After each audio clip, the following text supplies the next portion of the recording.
Hello everyone, welcome to our YouTube classes. आज हम लोग रेलवे एनटीपीसी सीरीज के लेक्चर 3 को डिस्कस करने वाले हैं। So what is the first question?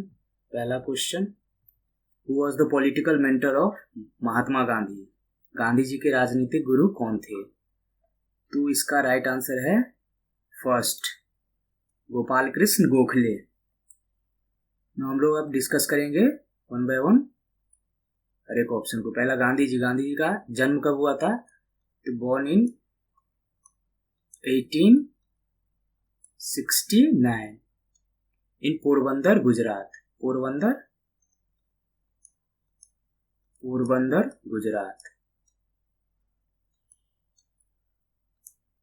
Gujarat. Gopal Krishna Gokhale के बारे में थोड़ा बहुत जानते हैं इनके बारे में। ये जो थे founder of servant of Indian society.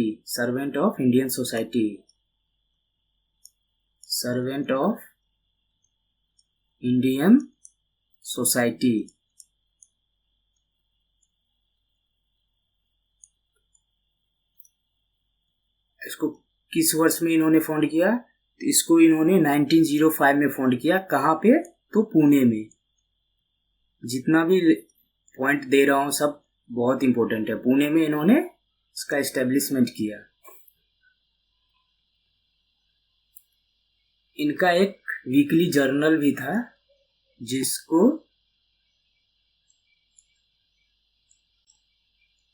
हितावादा बोलते। ये वीकली जर्नल था। इसको स्टार्ट कब किए थे इन्होंने? 1911 ईस्वी में। सेकेंड ऑप्शन है अपना दादा भाई नौरोजी के बारे में जानते हैं। इन्होंने एक थ्योरी दिया था ड्रेन ऑफ वेल्थ का थ्योरी दिया था।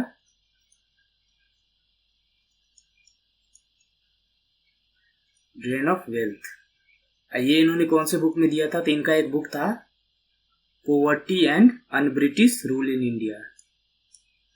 Poverty and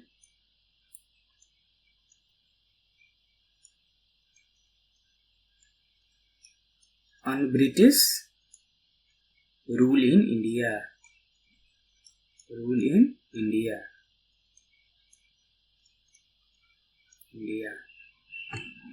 poverty and un-British rule in India.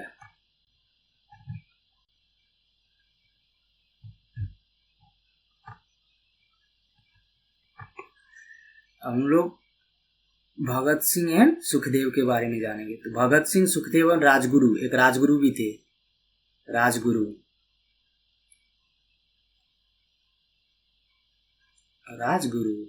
तीनों को लाहौर कॉन्स्पिरेसी केस के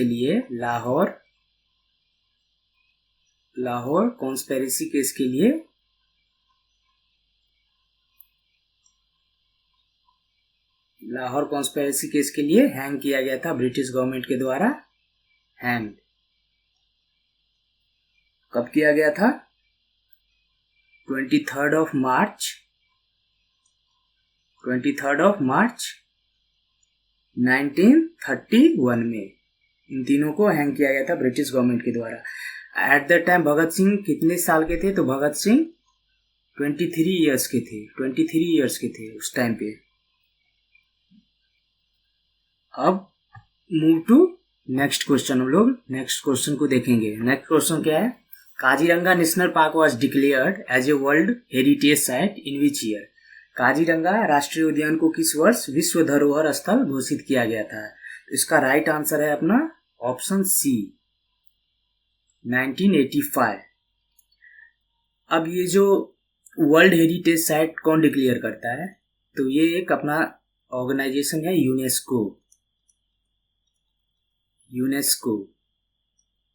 तो ये ऑर्गेनाइजेशन जो है so world heritage site declare करता है। इसका हेडक्वार्टर कहाँ है? तो यूनेस्को का हेडक्वार्टर है पेरिस, फ्रांस। पेरिस कहाँ है? फ्रांस में। Paris France. इसका एस्टेब्लिशमेंट ईयर क्या है? तो ये एस्टेब्लिश हुआ था 1945 में, 1945। इसका फुल फॉर्म क्या है? इसका फुल फॉर्म है United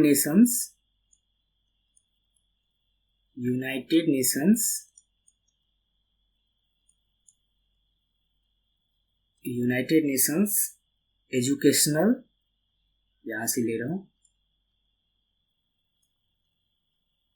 educational scientific and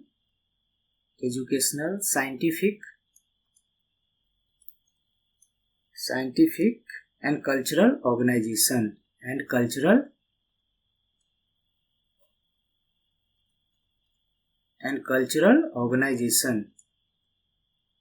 full form है United Nations educational scientific and cultural organisation. Full form याद रखेंगे क्योंकि ये एग्जाम में रिपीटेटिव आता है।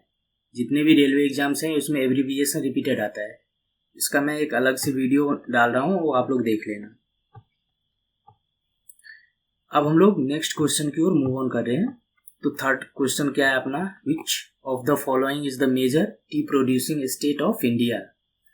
तो ये जितने भी ऑप्शंस हैं उसके अकॉर्डिंग अपना आंसर क्या होगा? वेस्ट बंगाल।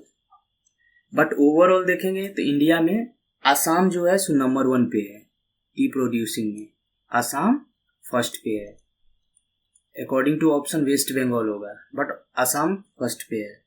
और आसाम को टी गार्डन ऑफ इंडिया भी बोलते हैं। Tea garden of India Assam को बोला जाता है, टी गार्डन ऑफ इंडिया। अब ओवरऑल अगर कंट्री वाइज देख लेंगे तो T producing country wise world में कौन सा स्टेट है T producing world wide first पे जो है सो चाइना है। चाइना प्रोड्यूस भी सबसे ज्यादा करता है एंड एक्सपोर्ट भी सबसे ज्यादा करता है। अपना इंडिया कौन से प्लेस पे है? तो इंडिया सेकंड पे है overall world wide. China first पे है, इंडिया सेकंड पे है। अब हम लोग नेक्स्ट क्वेश्चन की ओर मूव ऑन कर रहे हैं। तो क्या है चौथा क्वेश्चन? क्या है? Which type of forest is the most wide spread in India? Bharat में किस प्रकार का वन सबसे अधिक फैला हुआ है? तो इसका राइट आंसर है अपना option B, tropical deciduous forest. तो ये सबसे ज्यादा वाइड स्प्रेड है इंडिया में। तो टोटल कितना परसेंटेज स्प्रेड है इंडिया में? तो ये टोटल 29% के अप्रॉक्स जो है सो इंडिया का लैंड होल्ड करता है। ये 29% के total India's land area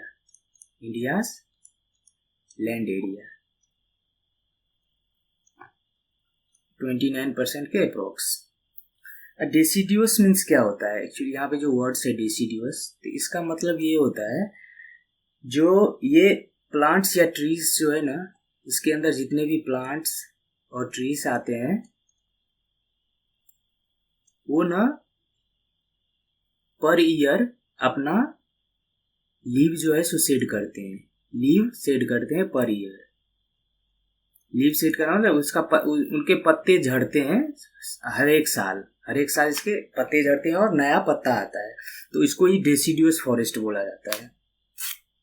now move to next question. अब मैंग्रोव्स के बारे में थोड़ा बहुत जान लेते हैं। मैंग्रोव्स तो हम लोगों को पता है सबसे ज्यादा मैंग्रोव्स के इंडिया में कहाँ पाया जाता है? तो वेस्ट बंगाल में मैंग्रोव्स का फॉरेस्ट है।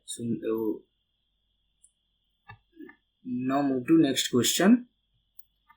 कूडनकुलम nuclear power plant is located in which state? Kudankulam परमाणु ऊर्जा संयंत्र किस राज्य में स्थित है? तो इसका राइट आंसर है तमिलनाडु, ऑप्शन सी।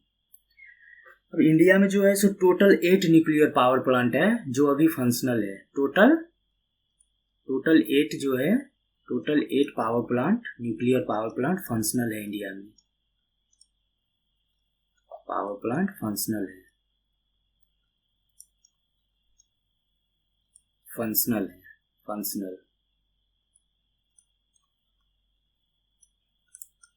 महाराष्ट्र में कौन सा है? तो महाराष्ट्र में है तारापुर करके।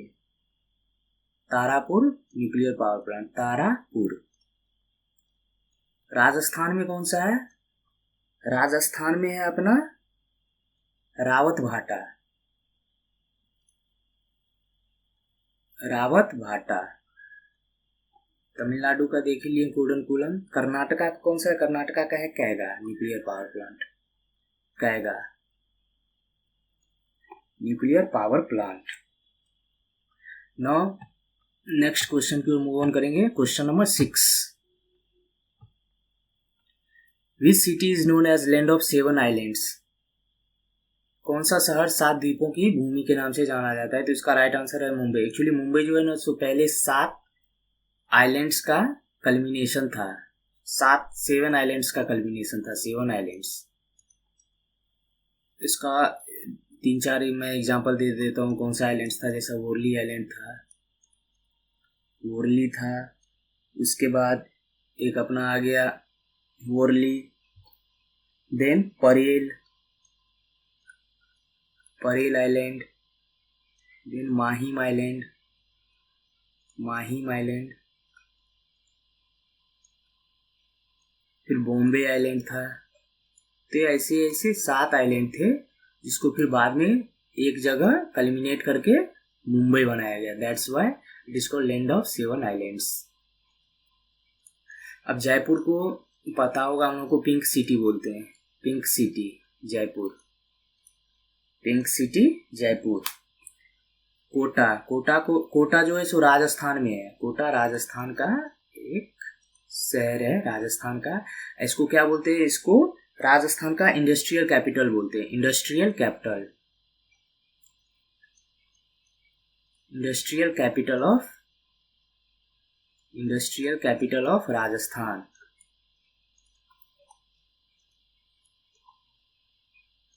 Industrial capital of Rajasthan. Mount Abu भी राजस्थान में ही है, राजस्थान में ही है माउंट आबू भी। यहाँ एक फेमस जैन टेम्पल है, दिलवारा का टेम्पल, जैन टेम्पल। नाम क्या है? दिलवारा टेम्पल, दिलवारा। बहुत ही फेमस जैन टेम्पल है एक। और हिंदू धर्म का भी एक टेम्पल है, जिसका नाम है, याद रखेंगे, आधार देवी टेम्पल, आधार देवी, आधार देवी मंदिर। Now move to next question. CAG comes under which article in Indian constitution? CAG भारतीय संविधान के किस अनुच्छेद के अंतर्गत आता है? तो इसका राइट आंसर है अपना सी, आर्टिकल 148। आर्टिकल 51 बात करता है इंटरनेशनल पीस एंड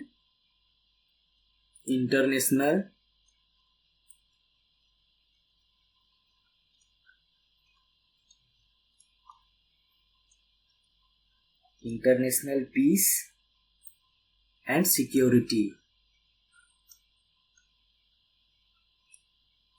ये एक्चुअली ये जो आर्टिकल नंबर 51 है ना, so we can say Gandhian article भी इसको बोला जाता है, गांधीयन, क्योंकि गांधी जी भी पीस में बिलीव करते थे, इसलिए इसको गांधीयन आर्टिकल भी बोला जाता है, Gandhian article.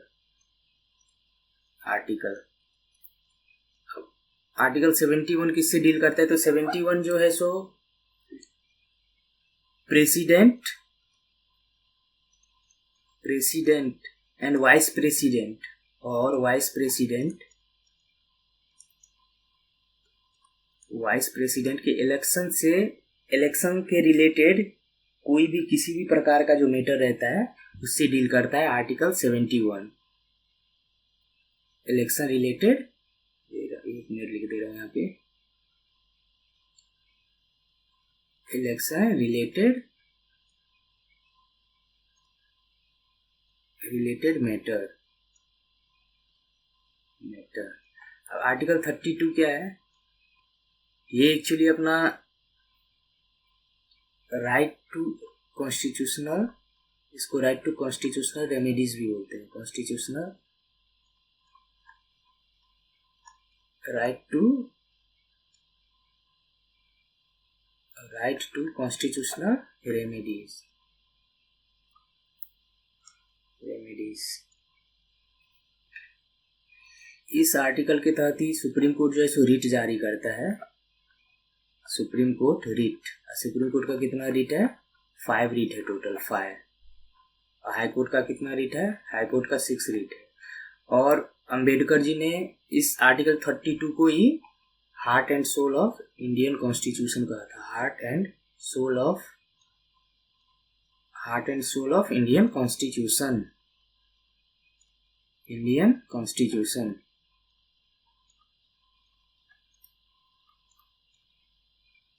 Now move to next question.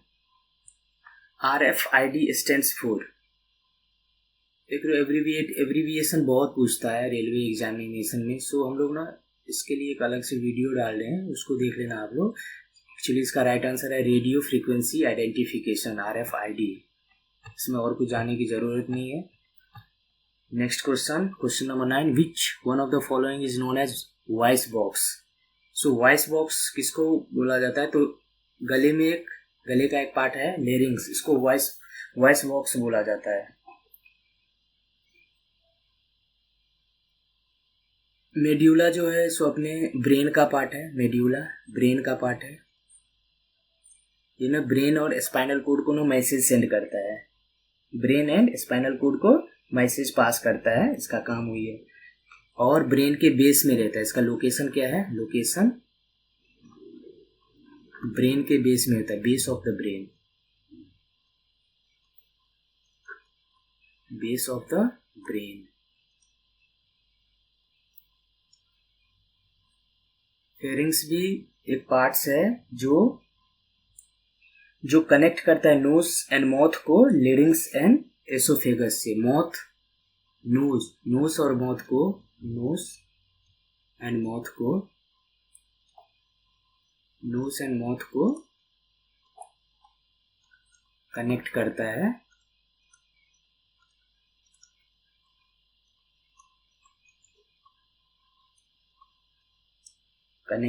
है, लेरिंग्स एंड एसोफेगस से।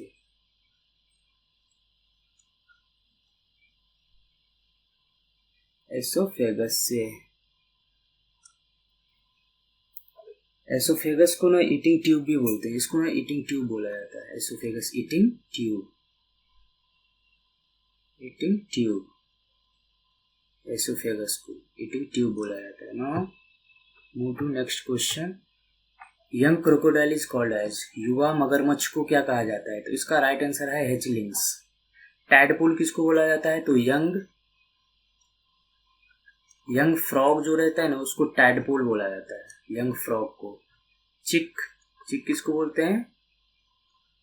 यंग चिकन को चिक बोलते हैं। इसमें और ज्यादा कुछ जानने की जरूरत नहीं है।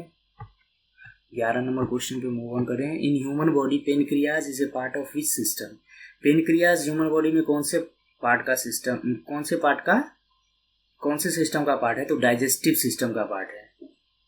पेनक्रियाज डाइजेस्टिव सिस्टम का पार्ट है। एक्चुअली पेनक्रियाज 2 टाइप का पेनक्रियाज होता है, यहाँ करते हैं, एक इंडोक्राइन पेनक्रियाज, एक एक्सोक्राइन। तो एक्सोक्राइन पेनक्रियाज होता है, एक्सोक्राइन पेनक्रियाज। एक्सोक्राइन पेनक्रियाज जो होता है सो प्रोड्यूस करता है एंजाइम, प्रोड्यूसेस एंजाइम।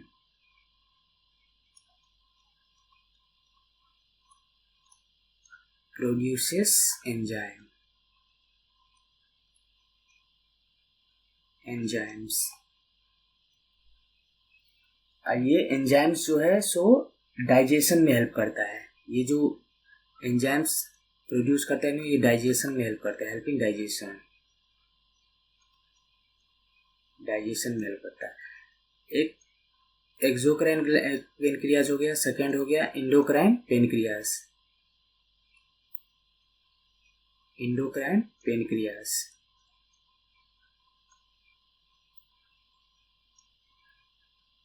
ये जो है सो हार्मोन इंसुलिन जो है ना उसको मेक करता है, यानी makes hormone insulin. Insulin hormone जो होता है ना उसको बनाता है। अभी इंसुलिन हार्मोन जो है सो ब्लड प्रेशर में कंट्रोल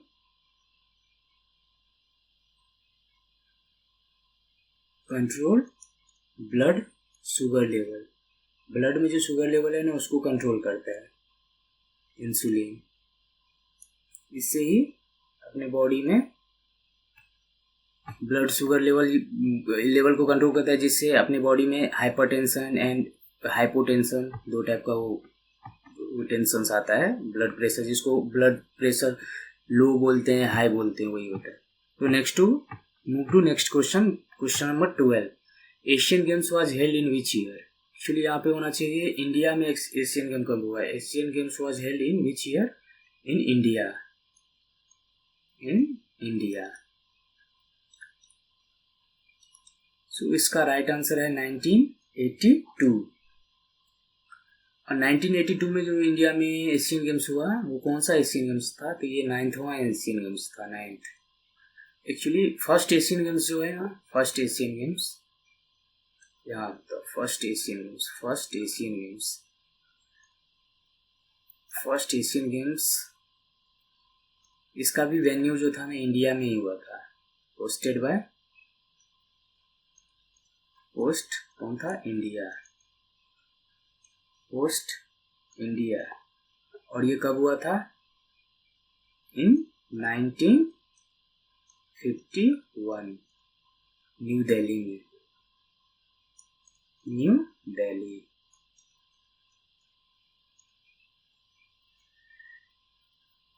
इसका इनॉग्रेशन किनके द्वारा किया गया था? इनॉग्रेटेड बाय देन प्रेसिडेंट, तब के प्रेसिडेंट को थे राजेंद्र प्रसाद जी के द्वारा किया गया था। राजेंद्र प्रसाद जी के द्वारा इनॉग्रेशन किया गया था। और इसका मोटो क्या था? एक्चुअली ये सब क्वेश्चन आते हैं पेपर में, इसलिए मोटो क्या था? इसका मोटो था एवर ऑनवर्ड।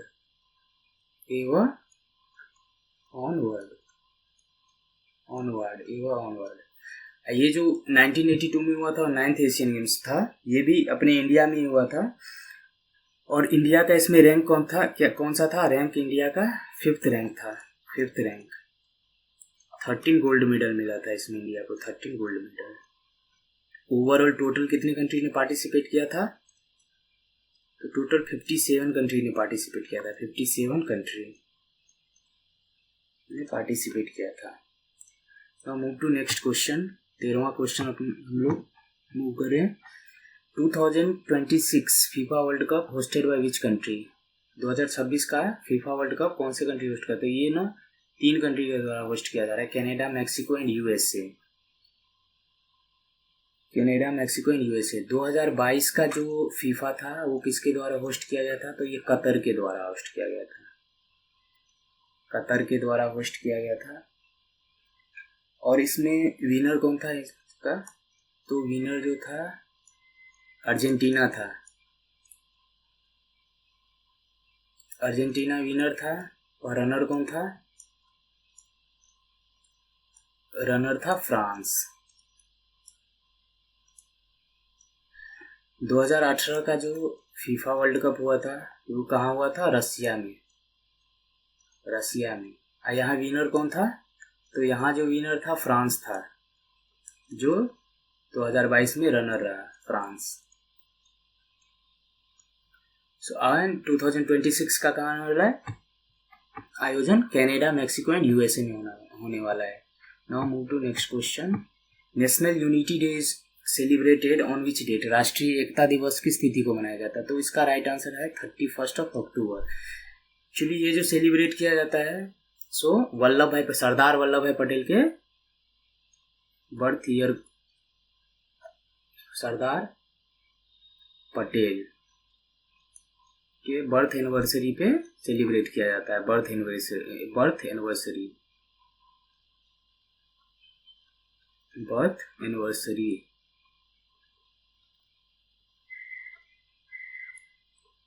बर्थ एनिवर्सरी पे सेलिब्रेट किया जाता है नेशनल यूनिटी डे।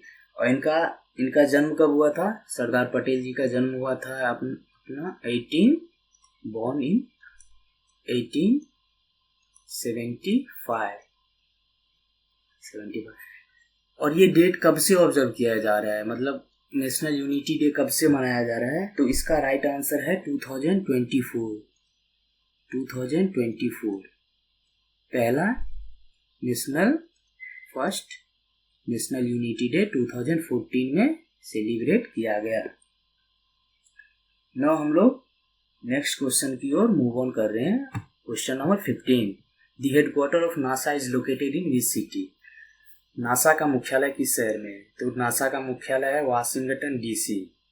नासा है क्या? तो ये जो है यूएस स्पेस एजेंसी है। US space agency.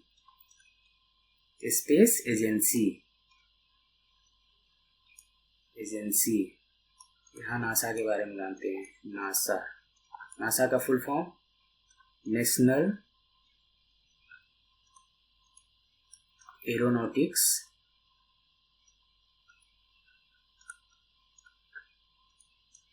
And space administration.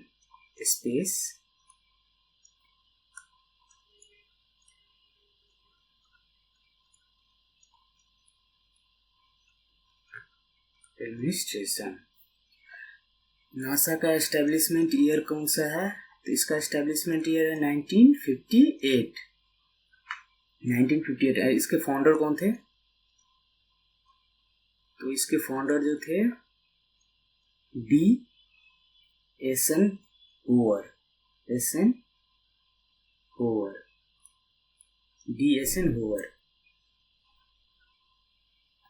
अब इसके इंडिया का जो है स्पेस एजेंसी का क्या नाम है? तो इसरो है। इसरो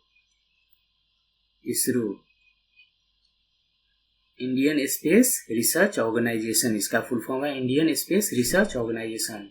इसका एस्टेब्लिशमेंट ईयर कौन सा है? 1969। और इसके फाउंडर कौन है? तो फाउंडर है विक्रम साराभाई।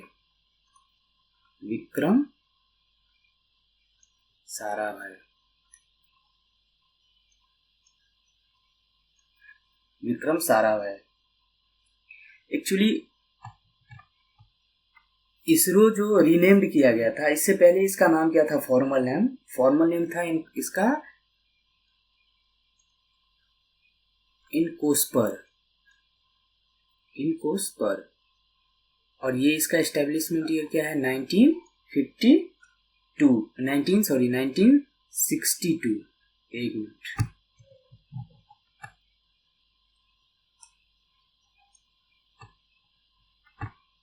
1962। इनका रीनेम किया गया था 1969 में by Jawaharlal Nehru, by Nehru ji.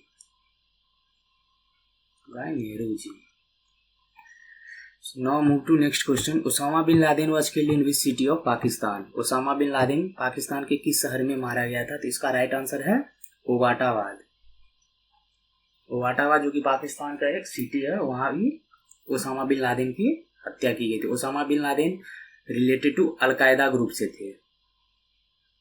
Osama al Qaeda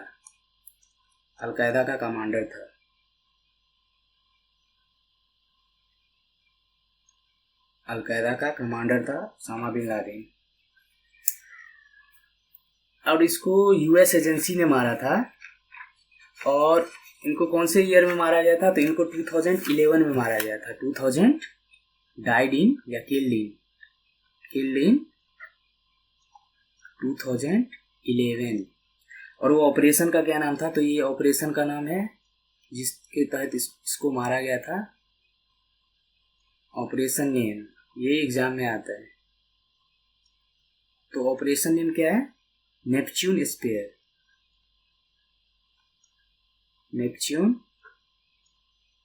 spare. Al Qaeda के मुजाहिदीन थे। अलकायदा ये लाहौर कराची जो है पाकिस्तान का जो प्रोविंस है। टोटल पाकिस्तान के कितने प्रोविंस है? तो पाकिस्तान के टोटल 4 प्रोविंस है। और सबसे बड़ा प्रोविंस कौन सा है? तो सबसे बड़ा प्रोविंस है Balochistan, largest by area Balochistan. Now move to next question. Who played a key role in the revival of Nalanda university? Nalanda university के रिवाइवल में किसने एक अहम भूमिका निभाया? तो उसका नाम है अपना बिहार के सीएम नीतीश कुमार। लालू यादव हमें पता है जदयू के लीडर है। जदयू के एस्टेब्लिशमेंट इन्होंने किया, जनता दल यूनाइटेड। इनका एस्टेब्लिशमेंट ईयर क्या है जनता दल यूनाइटेड का? 1997।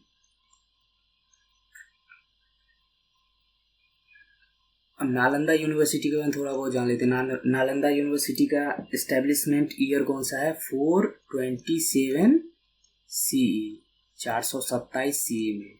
और किसके द्वारा ये किया गया था? तो कुमार गुप्त के द्वारा। कुमार गुप्त के द्वारा, गुप्ता डायनेस्टी के थे कुमार गुप्त, इनके द्वारा ही एस्टेब्लिशमेंट किया गया था। और डिस्ट्रॉयड किसके द्वारा किया गया? Destroyed by Bakhtiyar Khilji.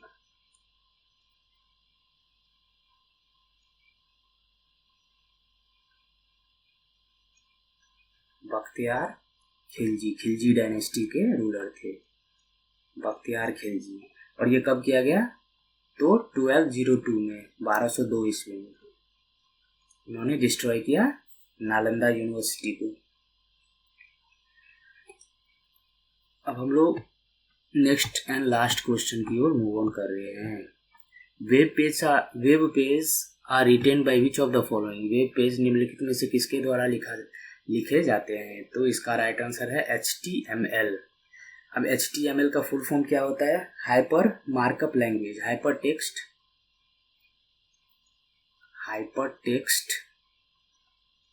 Markup language.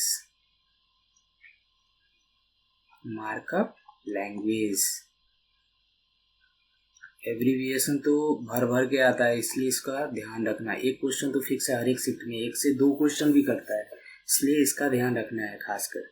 HTTP का full form hyper text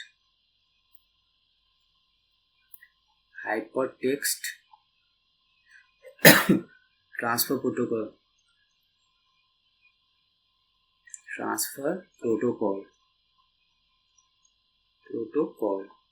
URL का full form uniform resource locator.